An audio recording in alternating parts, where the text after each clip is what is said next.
अथ प्रथमोध्याय अर्जुन विषाद योग। दोनों सेनाओं के प्रधान शूरवीरों और अन्य महान वीरों का वर्णन।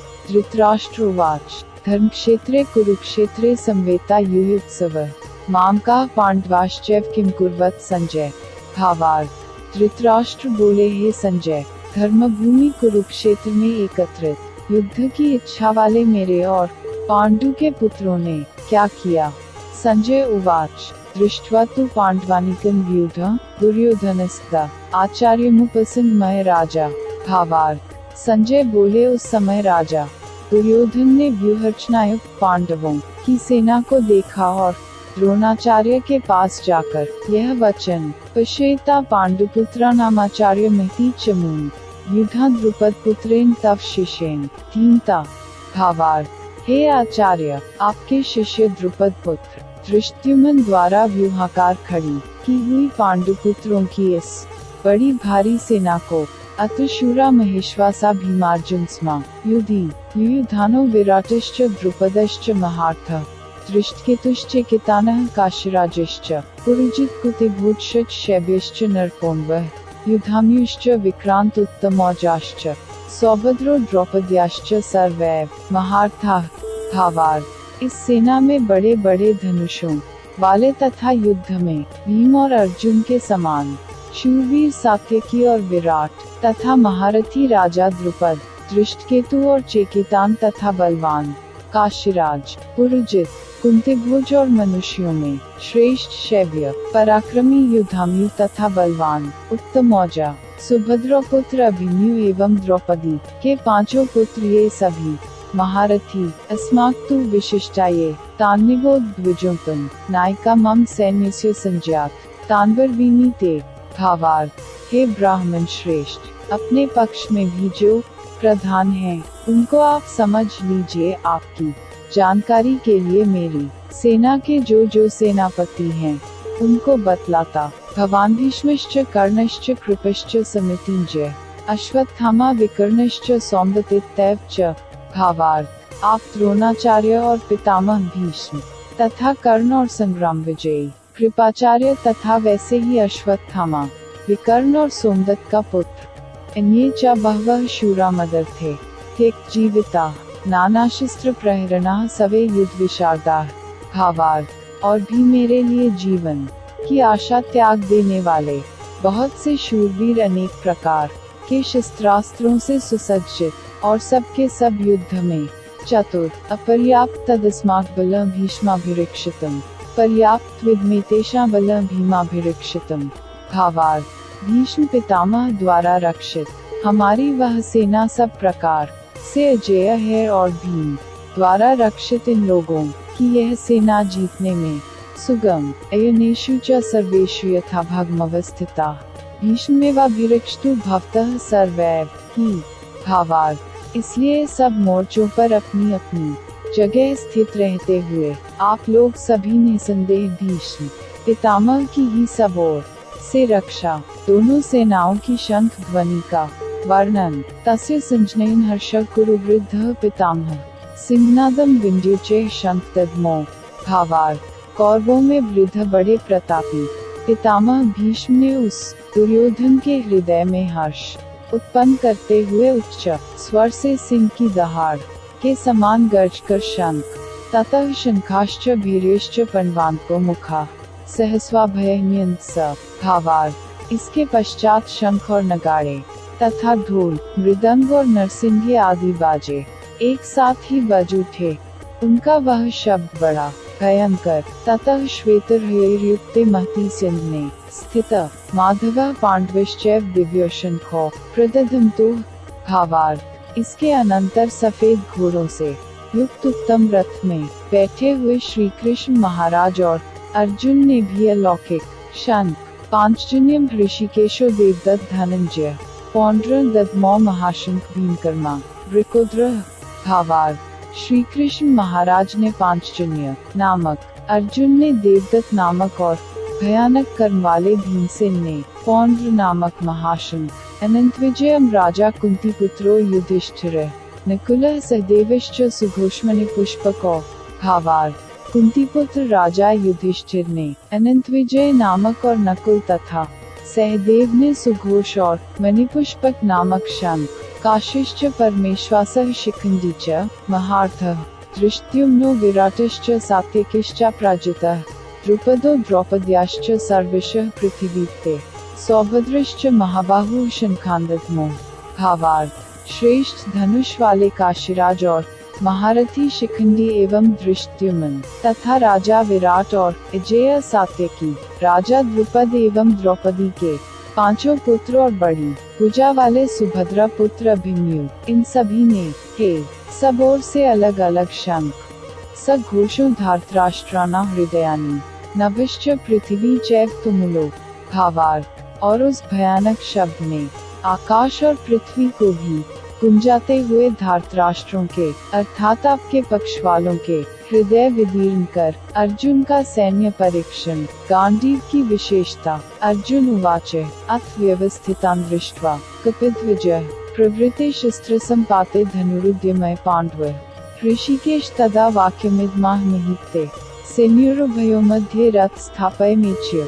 भावार्थ: हे, इसके बाद कपिध्वज अर्जुन ने मोर्चा बांधकर डटे हुए धृतराष्ट्र संबंधियों को देखकर उस शस्त्र चलने की तैयारी के समय धनुष उठाकर ऋषिकेश श्री कृष्ण महाराज से यह वचन कहा है, अच्युत, मेरे रथ को दोनों सेनाओं के बीच में खड़ा कैर्मा सह योद्धव्यमस्मिन् रणसमुद्र में।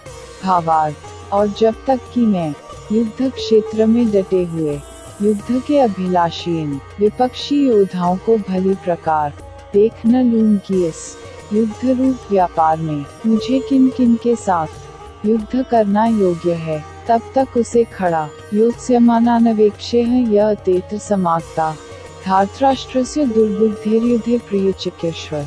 भावार्थ: दुर्बुद्धि दुर्योधन का युद्ध में हित चाहने वाले जो ये राजा लोग इस सेना में आए हैं, इन युद्ध करने वालों को मैं। संजय उवाच एवं उक्तो ऋषिकेशो गुडाकेशेन भारत सेनयोरुभयो मध्ये स्थापयित्वा भीष्मद्रोण प्रमुखतः सर्वेषां च महीक्षिताम्। उवाच पार्थ कुरुनिति।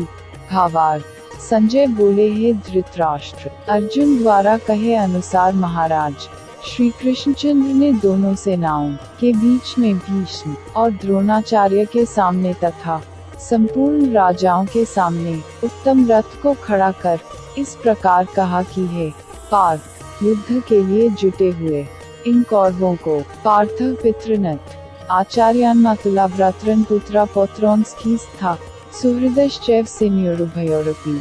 भावार्थ: इसके बाद प्रथापुत्र अर्जुन ने उन दोनों ही सेनाओं में स्थित ताऊ चाचों को, दादों परदादों को, गुरुओं को, मामाओं को, भाइयों को, पुत्रों को, पौत्रों को तथा मित्रों को, ससुरों को और सुहृदों को भी देखा और वे का तांसमीक्ष्य स कौन्तेय कृपया पर्याविष्टो कृपे परायाविष्टो विषीदनडामब्रावट। भावार्थ: उन उपस्थित संपूर्ण बंधुओं को देखकर वे कुंती पुत्र अर्जुन अत्यंत करुणा से युक्त होकर शोक करते हुए यह वचन बोले, वे का उत्तरार्ध और वे का पूर्वार्ध। अर्जुन का विषाद भगवान के नामों की व्याख्या। अर्जुन उवाच दृष्टिवम स्वजन कृष्ण युयुत्सु सीदति मम गात्राणि मुक्च परिशिष्यति वैपथुश्च शरीरे में रोमहर्षश्च जायते। भावार्थ: अर्जुन बोले, हे कृष्ण, युद्ध क्षेत्र में डटे हुए युद्ध के अभिलाषी इस स्वजन समुदाय को देखकर मेरे अंग शिथिल हुए जा रहे हैं और मुख सूखा जा रहा है तथा मेरे शरीर में कंप एवं रोमांच हो रहा है। वे का उत्तरार्ध और गांडीव स्रंस्ते हस्तात्व चैव परिध्यते न च शिक्नमयवस्थातु भ्रमतीव च मे मनः। भावार्थ: हाथ से गांडीव धनुष गिर रहा है और त्वचा भी बहुत जल रही है तथा मेरा मन भ्रमित सा हो रहा है, इसलिए मैं खड़ा रहने को भी समर्थ नहीं। निमितानि च पश्यामि विपरीतानि केशव न च श्रेयोनु पश्यामि हत्वा स्वजन माहवे। भावार्थ: हे केशव, मैं लक्षणों को भी विपरीत ही देख रहा हूँ तथा युद्ध में स्वजन समुदाय को मारकर कल्याण भी नहीं। न कांक्षे विजयम कृष्ण न च राज्यम सुखानि च कीनो राज्येन गोविंद की भोगैर जीवितेन वा। भावार्थ, हे कृष्ण, मैं न तो विजय चाहता हूँ और न राज्य तथा सुखों को ही। हे गोविंद, हमें ऐसे राज्य से क्या प्रयोजन है अथवा ऐसे भोगों से और जीवन से भी क्या लाभ है। ये शांति कांक्षिता नो राज्यम भोगाः सुखानि च तयमेव स्थिता युधे प्राणास्त्यक्त्वा धनानि च। भावार्थ, हमें जिनके लिए राज्य भोग और सुखादि अभीष्ट हैं, वे ही ये सब धन और जीवन की आशा को त्याग कर युद्ध में खड़े। आचार्याः पितरः पुत्रास्तैव च पितामहाः मातुलाः श्वशुराः पौत्राः शालाः संबंधिनस्तथा। भावार्थ, गुरुजन, ताऊ चाचे, लड़के और उसी प्रकार दादे, मामे, ससुर, पौत्र, साले तथा और भी संबंधी लोग हैं। एतान हन्तुमिच्छामि घत्पि मधुसूदन अपि त्रैलोक्य राज्यस्य हेतुं की नु नहीं कृते। भावार्थ, हे मधुसूदन, मुझे मारने पर भी अथवा तीनों लोकों के राज्य के लिए भी मैं इन सबको मारना नहीं चाहता। फिर पृथ्वी के लिए तो कहना ही क्या है। निहत्य धार्तराष्ट्रान् का प्रीति स्यात् जनार्दन हत्वैतानात्तायिनः। भावार्थ, हे जनार्दन, धृतराष्ट्र के पुत्रों को मारकर हमें क्या प्रसन्नता होगी। इन आत्ताइयों को मारकर तो हमें पाप ही। तस्मानार्हा वयम हन्तुं स्वजन ही कथ हत्वा सुखिनः स्याम माधव। भावार्थ, अतएव हे माधव, अपने ही बांधव धृतराष्ट्र के पुत्रों को मारने के लिए हम योग्य नहीं हैं, क्योंकि अपने ही कुटुंब को मारकर हम कैसे सुखी होंगे। यद्यपि न पश्यन्ति लोभोपहच्चेत्स्य कुलक्षकृत दोष मित्रद्रोहे च कथन ज्ञेयं स्माभिः पापादमाने वर्तितुं कुलक्षकृत दोष प्रपिष्यद्भिर्जनार्दन। भावार्थ, यद्यपि लोभ से भ्रष्टचित हुए ये लोग कुल के नाश से उत्पन्न दोष को और मित्रों से विरोध करने में पाप को नहीं देखते, तो भी हे जनार्दन, कुल के नाश से उत्पन्न दोष को जानने वाले हम लोगों को इस पाप से हटने के लिए क्यों नहीं विचार करना चाहिए। कुलक्षये प्रणश्यन्ति कुलधर्माः सनातना धर्मे निष्ठे कुलकृत्स्नं धर्मोऽभिभवत्युत।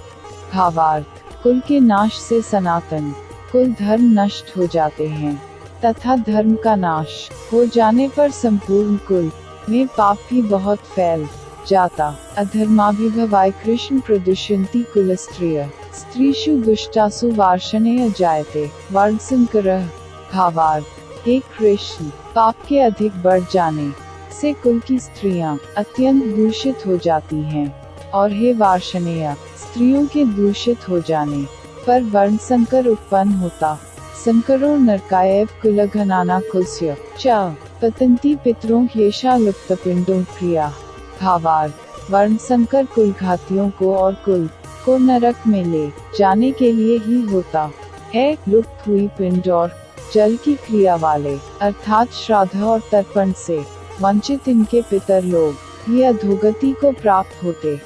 दोषरितः कुलघनाना वर्ण संकर कारकैः उत्साद्यन्ते जाति धर्माः कुलधर्माश्च शाश्वता। भावार्थ, इन वर्ण संकर कारक दोषों से कुलघातियों के सनातन कुल धर्म और जाति धर्म नष्ट हो जाते। उत्संकुल धर्माना मनुष्याना जनार्दन नरकिन्यत वासो भवतीत्यनुशुश्रुम। भावार्थ, हे जनार्दन, जिनका कुल धर्म नष्ट हो गया है, ऐसे मनुष्यों का अनिश्चित काल तक नरक में वास होता है, ऐसा हम सुनते आए। अहो बत महत् पाप कर्तुं व्यवसिता यद्राज्य सुख लोभे हन्तु स्वजन्मुद्यताः। भावार्थ, हा शोक, हम लोग बुद्धिमान होकर भी महान पाप करने को तैयार हो गए हैं, जो राज्य और सुख के लोभ से स्वजनों को मारने के लिए उद्यत हो गए। यदि मां प्रतिकारमशस्त्रम शस्त्रपाण्य धार्तराष्ट्रारण्ये हनुस्तम में क्षेमत्रम। भावार्थ, यदि मुझ शस्त्र हित एवं सामना न करने वाले को शस्त्र हाथ में लिए हुए धृतराष्ट्र के पुत्र रण में मार डाले तो वह मारना भी मेरे लिए अधिक कल्याणकारक संजय उवाच एवमुक्त्वार्जुनः संख्ये रथोपस्थ विसृज्य सशर्चाप शोक संविघ्न मानसे। भावार्थ, संजय बोले रणभूमि में शोक से उद्विग्न मन वाले अर्जुन इस प्रकार कहकर बाण सहित धनुष को त्याग कर रथ के पिछले भाग में बैठ। ओम तत्सदिति श्रीमद्भगवद्गीतासु उपनिषत्सु ब्रह्म विद्यायां योगशास्त्रे श्री कृष्णार्जुन संवादे अर्जुन विषादयोगो नाम प्रथमोऽध्यायः।